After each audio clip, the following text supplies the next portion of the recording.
In 1943, the United States Army Air Forces, USAF, had an embarrassment of riches.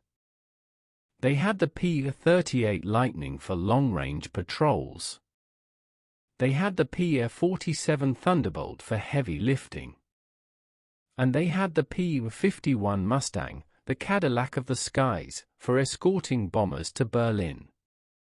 In this crowded field, the Bell Aircraft Corporation introduced a new fighter, the P-63 Kingcobra. It was an evolution of the P-39 Airacobra. It was faster, had a better wing, and more power.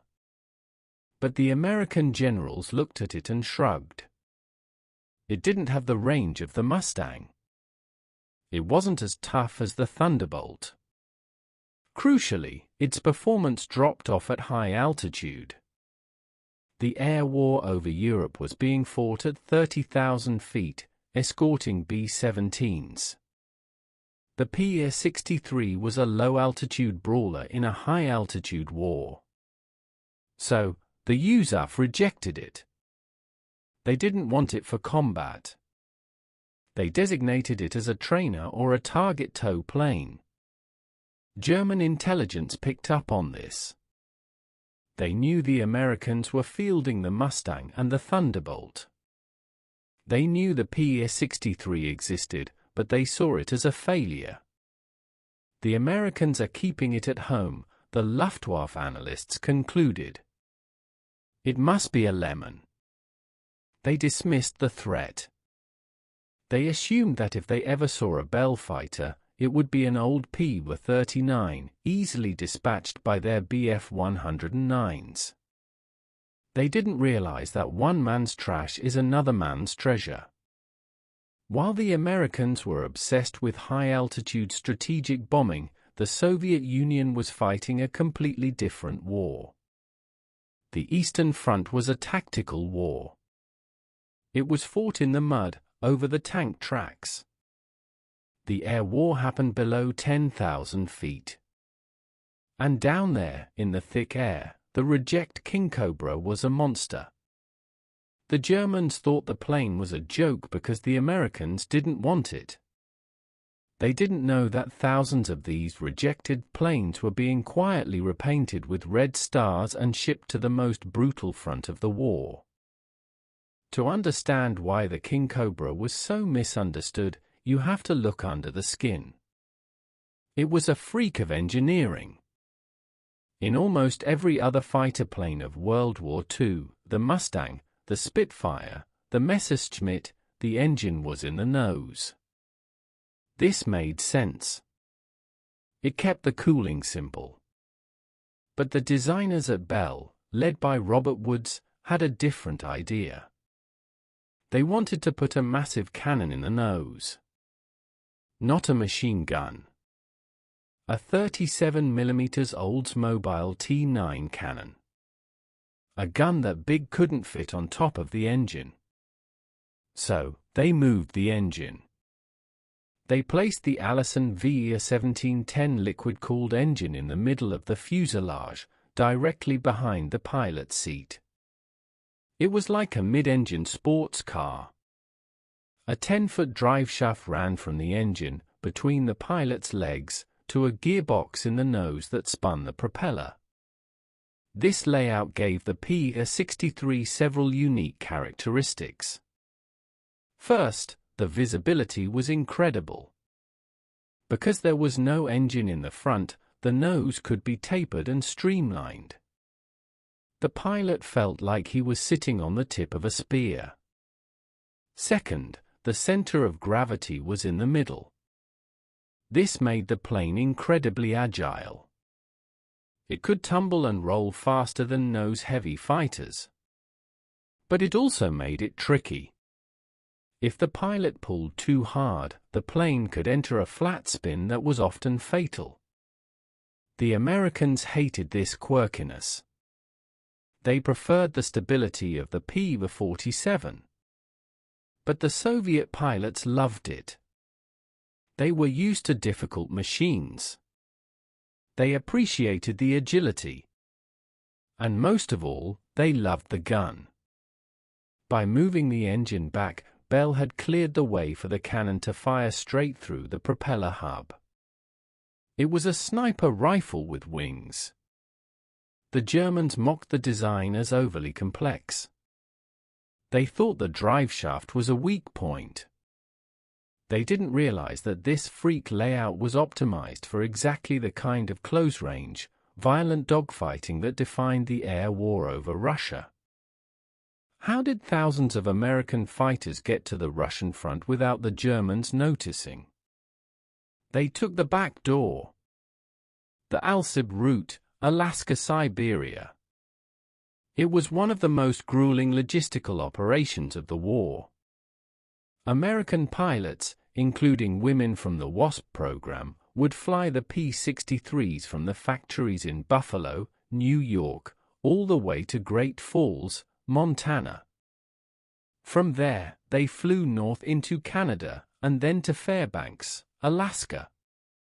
In Fairbanks, the handoff happened. Soviet pilots, bundled in fur-lined flying suits, would take possession of the shiny aluminum planes. They painted over the white US stars with red Soviet stars. Then, they flew them across the Bering Strait into Siberia. It was a 4,000-mile journey over some of the most inhospitable terrain on Earth. There were no navigation aids. If you crashed, you froze to death. Thousands of P-63s, 2,397 to be exact, made this journey. They flew through blizzards at -40 degrees. This route was a secret. The Allies didn't want the Japanese, who were not yet at war with Russia, to know the scale of the reinforcement. So, the P-63s disappeared from the American inventory and reappeared deep inside the Soviet Union. German intelligence knew about the convoys to Murmansk. They tracked the ships. But they were blind to the steady stream of fighters pouring over the top of the world. By the time the Kingcobras arrived at the front lines, they were already battle-tested by the elements. The Soviet pilots who flew them from Siberia were some of the best navigators in the Red Air Force. They arrived with a deep respect for the machine that had carried them across the ice. To the Germans, the P-63 was a rumor. To the Soviets, it was a lifeline of high-tech aluminum flowing from the frozen north. The Soviets had a special relationship with Bell aircraft. They affectionately called the P-39 and P-63 Little Bell, Belokka. While the Americans used the P-63 for target practice, the Soviets issued it to their elite guards regiments. Why the difference in opinion? It came down to the laminar flow wing and the tactical environment. The P-63 featured a new, smooth wing design, similar to the P-51, that reduced drag. At 30,000 feet, where the Americans fought, the lack of a turbo supercharger meant the P-63 was breathless. It was sluggish. But at 5,000 feet, where the Soviets fought, the P-63 was a hot rod. The air was thick. The Allison engine produced massive torque. The P-63 could outclimb and outturn the German Bf-109G and the Fw-190 at low altitudes. Soviet aces like Alexander Pokryshkin, the second highest scoring Allied ace, had made their names in the P-39. They helped advise on the improvements for the P-63. They asked for better radios. They asked for a more powerful cannon. Bell listened. The Soviets treated the Kingcobra not as a reject, but as a specialist weapon. They stripped out the wing guns to make it lighter. They focused on the nose armament. They developed tactics specifically for the Bell fighters. The pendulum tactic, patrolling in a vertical wave to trap German dive bombers. The Germans were used to fighting Yaks and Lavochkins, planes made of wood and steel tube. They knew how those planes flew. But when they encountered the P-63, they were confused. It looked like a P-39, but it was faster. It climbed better. It had a four-bladed prop. The German pilots, confident in their assessment of American junk, would try to engage. They would dive, expecting the American plane to compress and lock up. But the P-63 kept coming. They would try to turn, expecting the Flying Dog to spin. But the P-63 turned inside them. The Soviet pilots used the American reject to dominate the airspace over the tanks. They turned that little Bell into the death knell of the Luftwaffe on the Eastern Front. The defining feature of the Kingcobra, the thing that made it a legend in Russia and a footnote in America, was the gun in its nose. The Oldsmobile T9 37mm cannon. To understand this weapon, you have to understand the difference between a bullet and a shell. American fighters like the P-51 relied on the .50 caliber machine gun. It fired a solid lead slug, sometimes with an incendiary tip. It relied on kinetic energy, drilling holes into the enemy plane. You needed a lot of hits to bring down a bomber. A burst might fire 100 bullets, with only 10 or 20 striking vital areas. The P-63's cannon was different. It didn't fire bullets. It fired high-explosive artillery shells. Each shell was about the size of a small soda bottle. It contained a percussion fuse and a charge of TNT. When it hit an enemy aircraft, it didn't just make a hole. It exploded. The Soviets calculated that a single 37mm hit was guaranteed to destroy a fighter. 2 or 3 hits would down a medium bomber like a Heinkel He-111. It was a sledgehammer. The gun had a slow rate of fire, about 2.5 rounds per second. It held only 30 rounds of ammunition. This required a different kind of marksmanship. You couldn't spray and pray. The Soviet aces were snipers. They would close to point-blank range, sometimes as close as 50 yards, before firing. They would line up the shot, pull the trigger once. Thump, thump, thump. The heavy recoil would shake the entire airframe. The German pilots, used to the rat-a-tat of machine guns, found this terrifying. They would see a P-63 closing in. Then they would see orange flashes from the nose hub. If a shell connected, the results were catastrophic. A wing would simply shear off. The fuselage would be blown open. Against armored targets, like the German HS-129 ground attack plane, machine guns were useless. The 37mm cracked them open like tin cans. The Germans called the P-63 the Kingcobra, and they feared its venom. They knew that if a Kingcobra got behind them, they were one trigger pull away from disintegration. The air war is not a single battlefield. It is layered like a cake. The top layer, above 20,000 feet, is where the strategic bombers flew. The air is thin and cold. This is where the P-51 and the Spitfire, with their advanced superchargers, ruled supreme. The German fighters, the Bf-109 and Fw-190, were also optimized for this altitude to shoot down the bombers. The Americans rejected the P-63 because it couldn't fight up there. Its Allison engine struggled for air. But on the Eastern Front, the war was fought on the bottom layer. Below 10,000 feet. Below the cloud deck. Right over the heads of the infantry. Down here, the rules of physics are different. The air is thick. In this environment, the P-63 supercharger limitations didn't matter.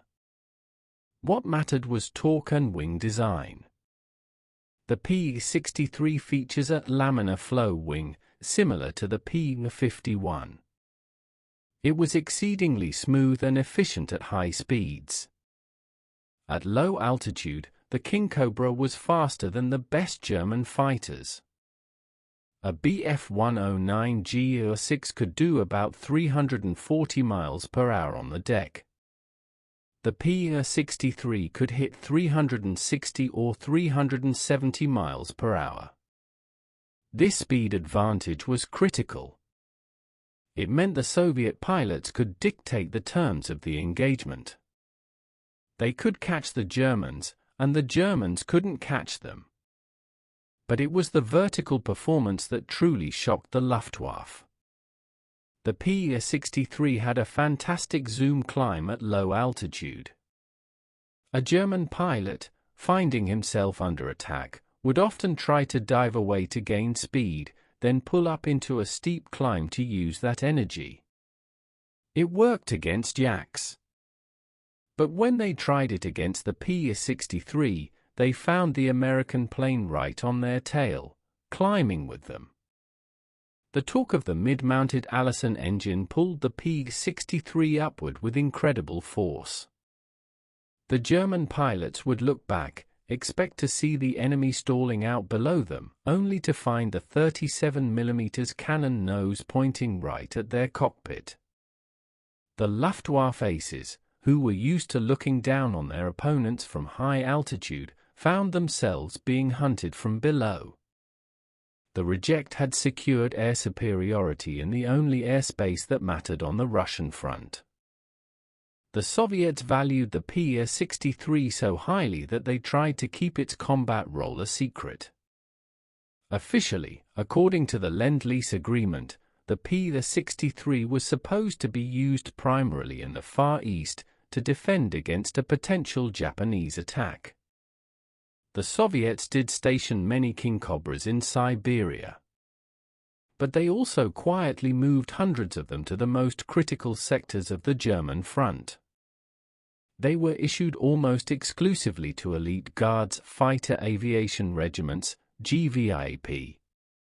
These were units manned by the best pilots, aces with dozens of kills. The P-63 became a status symbol. If you flew a Mediocre, it meant you were one of the best. The Soviets went to great lengths to hide them from German intelligence. They were often kept at rear airfields. They were covered with camouflage nets.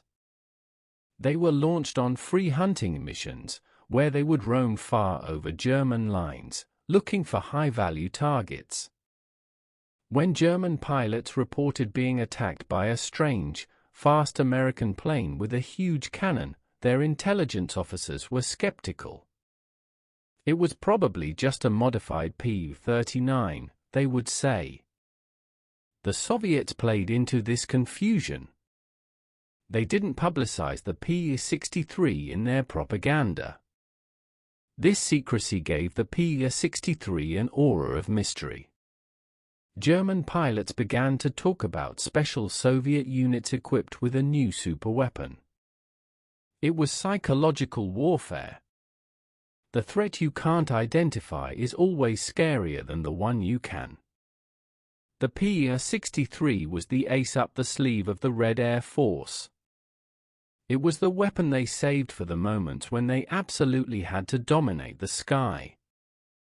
While American pilots were laughing at the target drone, Soviet Guards Colonel Alexander Pokryshkin was using it to rewrite the tactics of air combat. The 37mm cannon wasn't just for air-to-air combat. The Soviets realized it was a devastating ground attack weapon.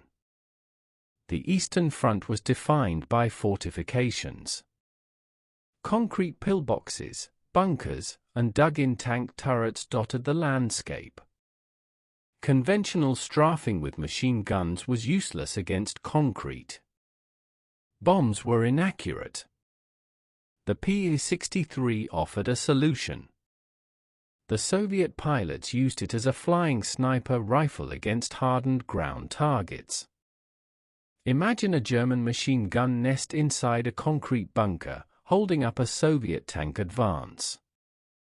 A flight of P-63s is called in. They don't dive bomb. They come in low and fast, just above the treetops. The lead pilot lines up the bunker in his gun sight. He is flying at 350 miles per hour. He has 1 second to make the shot. Thump. He fires a single 37mm high explosive shell. The shell enters the firing slit of the bunker. It explodes inside. The bunker is silenced instantly. It was surgical precision delivered with brute force. The P-63s were also used against trains.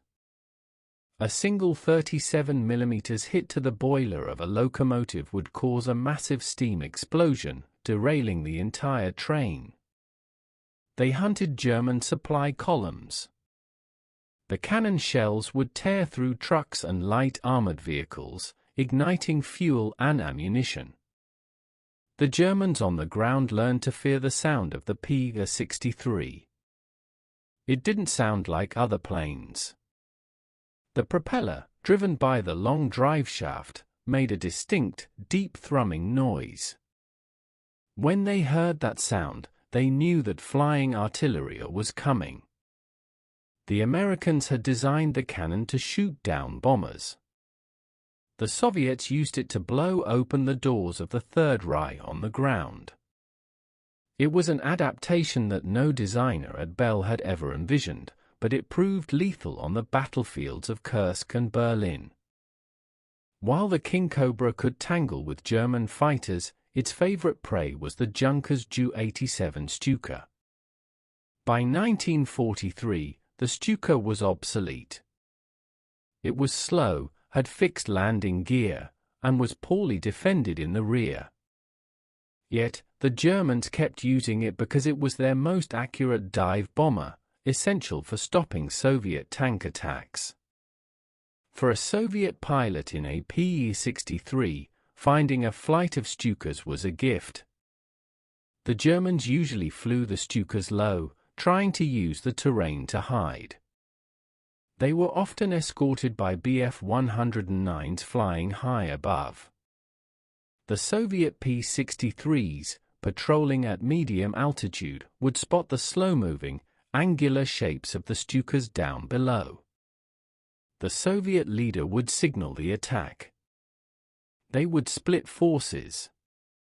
One group of P-63s would climb to engage the high-flying German escorts, using their vertical performance to tie them up. The other group would dive on the Stukas. It was a slaughter. The Stuka had a top speed of maybe 250 miles per hour in a shallow dive. The P-63 would swoop in at 400 miles per hour. The German rear gunner, sitting in the open cockpit facing backward with a single light machine gun, was helpless. He would see the sleek, nose-on silhouette of the Kingcobra closing at incredible speed. He would fire desperately, but the P-63 pilot would ignore the light bullets bouncing off his armored windscreen. He would close to 100 yards. Thump! A single 37mm shell would hit the Stuka's wing root or engine. The Stuka didn't just crash, it disintegrated in mid-air. Soviet pilots described it like shooting clay pigeons. The psychological impact on the Stuka crews was immense. They knew their plane was a death trap against modern fighters. But against the P-63, it was worse. They were being hunted by a predator that could kill them with one shot from outside the range of their own defenses. The presence of Kingcobra units in a sector often meant the end of effective Stuka operations. Throughout the war, the German Luftwaffe remained confused about the Bell fighters. They were intimately familiar with the P-39 Airacobra. They had shot down hundreds of them early in the war. They knew its weaknesses, the tendency to spin, the lack of high-altitude performance. When the P-63 arrived, it looked very similar. The mid-engine layout, the car door cockpit entry, the tricycle landing gear. German pilots who encountered it often reported it as a P-39. Intelligence officers would look at gun camera photos of a crashed Bell fighter. Is it a P-39Q or a P-63A? They would argue. The differences were subtle from a distance. The P-63 had a four-bladed propeller, later P-39s did too, different tail surfaces, and a slightly sleeker wing. But in the heat of combat, it was hard to tell. This confusion worked in the Soviets' favor. A German pilot, thinking he was engaging an older, slower P-39, might try a maneuver that would work against the older plane, like a steep climb. But the P-63, with its more powerful engine and better wing, would stick with him and shoot him down. The Germans underestimated the threat because they misidentified the machine. It wasn't until late in the war, when they captured a few intact P-63s that had force-landed, that they realized they were facing a totally new aircraft. They flight-tested one and were surprised by its low-altitude performance. "This is not the iron dogs we thought it was," a German test pilot noted. But by then, it was too late. The Kingcobras were already swarming over Germany. Nothing illustrates the strange duality of the P-63's existence better than Operation Pinball. While Soviet Guards pilots were using the Kingcobra to blast German tanks and aces out of existence on the Eastern Front, the U.S. Army Air Forces found a use for their unwanted planes back home. They used them as live targets. They took several hundred P-63s. They stripped out the guns. They added hundreds of pounds of extra duralumin armor plating around the cockpit and engine. And they painted them bright orange. These planes, redesignated RP-63s, were flown by brave, or crazy, American pilots. Their job was to fly past formations of B-17 and B-24 bombers that were training their aerial gunners. The bomber gunners were issued special frangible bullets made of a lead plastic composite that would break apart on impact without penetrating the armor. The idea was to give the gunners practice shooting at a real, fast-moving fighter plane. When a gunner scored a hit on the orange RP-63, a sensor under the armor plate would detect the vibration. It would trigger a bright red light in the nose of the P-63 to flash. It was a giant, flying pinball machine. The contrast is staggering. On one side of the world, the P-63 was a lethal, respected weapon of war, flown by the elite, painted in camouflage, and armed with a cannon that could destroy a bunker. On the other side of the world, the exact same plane was painted like a circus clown, disarmed, and used as a literal punching bag for rookie gunners. It is perhaps the ultimate example of how different tactical needs and strategic visions can define the worth of a weapon. To the Americans, it was a toy. To the Soviets, it was a sword. When the war ended, the P-63 Kingcobra quietly faded from history in the West. Most of the American RP-63s were scrapped. A few ended up as air racers in the post-war years, where their low-altitude speed finally found appreciation. But in the Soviet Union, the Kingcobra remained a legend. It was the mount of heroes. Pilots like Pokrishkin and Rechkolov had scored dozens of their kills in Bell fighters. Monuments were built featuring the P-63 on pedestals. After the war, the Soviets kept flying them. The P-63 remained in service with the Soviet Air Force until the early 1950s, long after the P-51 and Spitfire had been retired. Why? Because they still didn't have a jet fighter with the same kind of endurance and heavy hitting power for patrol duties. The P-63 became the standard fighter of the Soviet Far East Air Defense Forces. It was even used to train the first generation of Soviet cosmonauts in high-speed flight. The legacy of the P-63 is a lesson in context. There are no bad airplanes, only airplanes used in the wrong role. The Americans judged it against the requirements of high-altitude strategic bombing escort, and it failed. The Soviets judged it against the requirements of low-altitude tactical air superiority and ground attack, and it excelled. The Germans, caught in the middle, were the victims of this misunderstanding. They mocked the American reject right up until the moment a 37mm shell from a red-starred Kingcobra tore their wing off. It was the plane that nobody wanted that ended up fighting in the hardest war of them all.